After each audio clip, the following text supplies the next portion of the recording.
quelles sont les principales problématiques rencontrées par les candidats à la construction qui viennent vous voir? Qu'est-ce qui peut freiner leur projet en fait aujourd'hui qu'on fait construire? Trouver le terrain. Ouais, déjà. Le terrain. Déjà, le Trouver le terrain. Aujourd'hui, c'est le truc le plus dur, quoi. C'est de trouver le terrain. Parce que forcément, on a beaucoup de candidats qui cherchent des terrains, et forcément, dès que vous avez un lotissement qui sort, lotissement en une semaine, 15 jours de temps, s'il est bien placé au bon prix, vous avez du terrain. Ouais. Donc aujourd'hui, le plus gros problème, c'est ça, c'est le terrain. Le J'ai envie de terrain. dire encore plus sur la côte. Nous, on est sur le secteur côtier et les terrains, il y en a très peu et il sort, le lendemain, il est vendu. Donc nous, on a 10 clients dessus et il y en a qu'un qui va l'avoir. Donc ça prend du temps et faut aller vite. C'est-à-dire que nous, derrière, en plus, il faut qu'on aille très vite. C'est à faire les plans parce qu'ils ont une option qui va durer qu'une semaine ou deux. Oui. Donc ça va très très vite, il faut acheter le terrain très vite et c'est le gros problème aujourd'hui. Après, vous avez les financements. Ouais. Les financements aussi où les banques sont un petit peu moins chaudes pour financer. Avant, vous aviez des taux d'endettement qui étaient un petit peu plus importants qu'aujourd'hui. Voilà, donc aujourd'hui, les banques sont un petit peu réticentes à faire du crédit, quoi. Regarde un peu plus les dossiers. Ouais. Elles sont plus vigilantes. Après, est-ce que c'est un mal, est-ce que c'est un bien? Je pense que dans notre logique d'accompagnement et de sécurisation du projet, c'est peut-être pas un mal aujourd'hui que les banques soient peut-être un peu plus sécurisantes pour éviter, on peut connaître en 2008, voilà. Qui a pu se poser dans le Voilà. passé. Je pense au dernier crack et toutes ces personnes qui se sont retrouvées dans des situations financières très compliquées. Maintenant, on a quand même la chance encore aujourd'hui d'avoir des taux, on va dire, pour les prêts qui sont très bas. Ouais.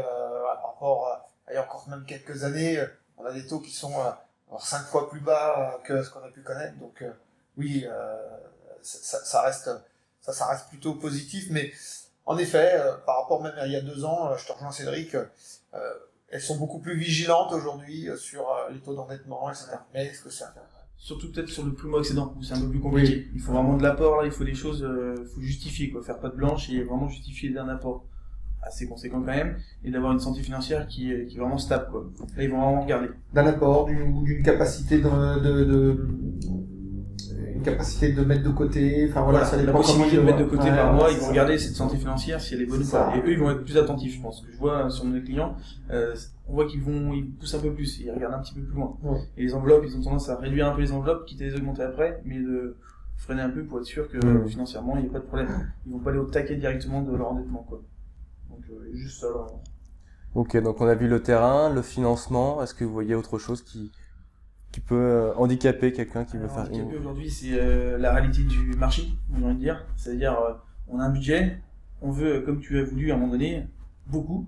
Et quand on se rend compte un petit peu de l'enveloppe qu'on a et du prix de la maison, des fois, c'est vrai que c'est là où c'est compliqué, parce que c'est un rêve, en fait, d'avoir une maison, sa maison. Et donc, des fois, c'est dur nous, on doit faire comprendre aux clients qu'avec leur enveloppe, ils ne pourront pas avoir tout ce qu'ils veulent.